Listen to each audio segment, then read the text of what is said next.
hymn revival guy, back with another guitar playthrough of a hymn. This is Be Thou My Vision.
Okay, let me walk through the playthrough on this. This will be a shorter video because it's not a chord melody arrangement, it's not a fingerstyle chord melody arrangement, it's not a pick style. This is just a strum through, but with slightly less traditional chord choices, and not really less traditional chord choices, less traditional chord voicings.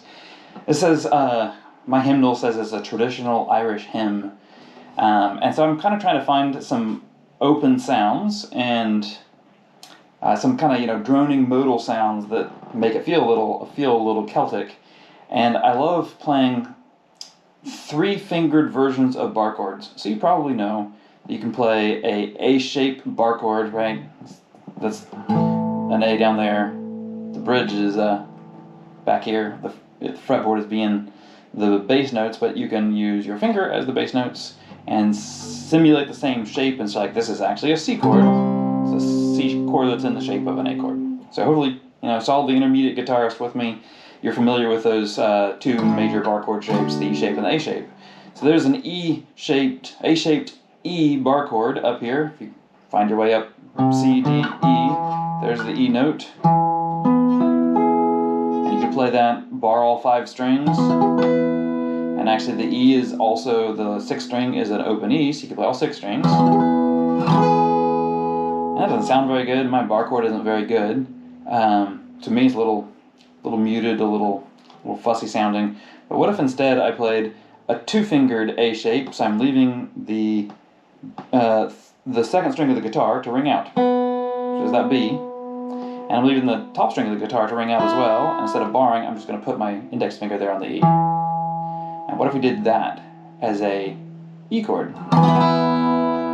That actually works. The high E string, of course, fits inside of an E chord, and that E chord has got a E, G sharp, B. Hey, there's that open B, that works. So that's an E chord, but there's a lot of doubling of notes, right? It's got an E there, it's got an E up there, it's got an E there, it's got a B there, got a B there. So there's a bunch of repetitive notes, and that, I don't know, that droning feel, sounds kind of Celtic to me. And sticking with this shape, we could play a B chord, like with, the E-shaped B chord right there. We could play it with an A-shaped B chord down here. What if we stuck with the same shape and we left the droning notes open? So it's a B chord and we got an open B string. We're not fretting. Well, that fits in the B chord, definitely. And an E,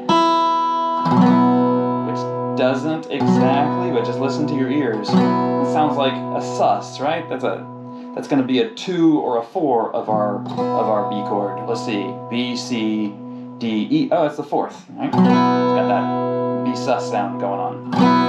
Okay, let's play an A chord, and instead of playing an A chord, a real A chord, let's play that 2-fingered shape of the A chord we've been playing, and leave the B and the E notes ringing out.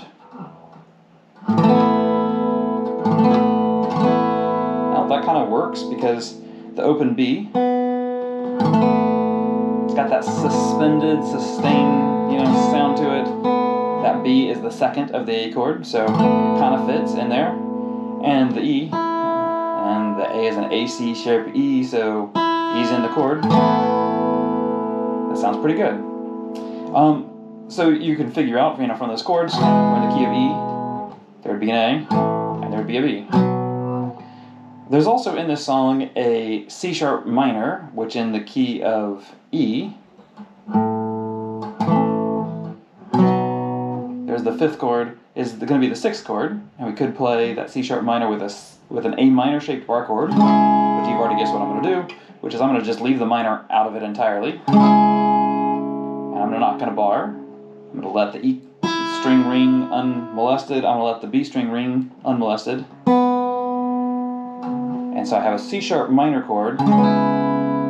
Let's see, C sharp, that B is going to be a second, I guess. And that E, C sharp minor, is the minor note. Okay, so we actually managed to keep it a minor chord by throwing that high E in there.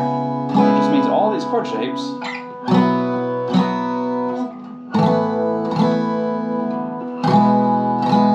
have a consistent drone across them, which sounds pretty great, actually. Are there any other chords in here? I think that's all the chords that we're going to play.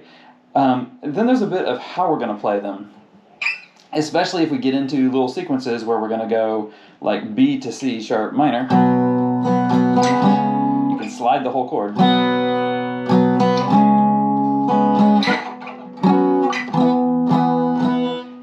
And I'm going to play a bit of a strumming pattern here and just keep it consistent through the whole song.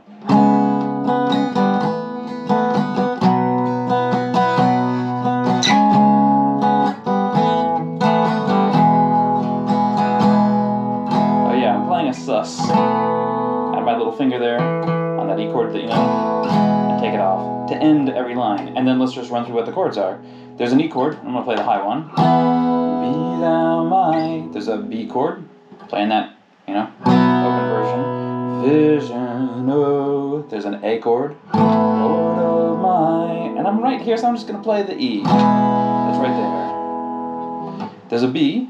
Not be all. C sharp minor, else to me, back down to the A, say that thou art, and a B. C sharp minor, my best thought by day, there's a B, or by night, and there's an A. C sharp minor, waking or sleeping, there's an E. Thy presence, there's an A, my, and it really ends on an E. Right. And you could end the very last time on that E. You play that sus and take the sus off. I end each of to kind of get back into you end on an E and you start on an E, and how do you know when to start? I end, instead of ending on the E, I end on a C sharp minor. Play an A, turn it around to a B. Again, but this time resolve to that E. Play the sus and start the next line. So that's the entire thing. The strumming pattern.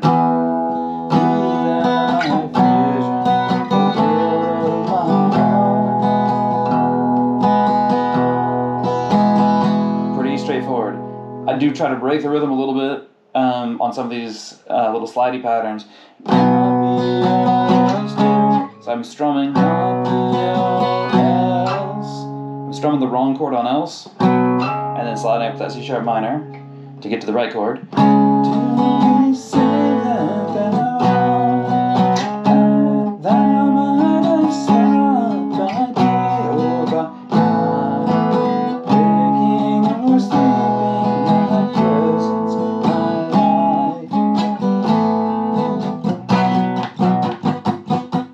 And do a little rhythmic turnaround. Get that this B. I'm being careful to. I'm not flipping you off. I am muting my E string so I don't accidentally play the E string with that B chord. Get a little bit of the wrong tonality, and here you can make the sound a little straighter and repetitive. Think about some kind of drum fill.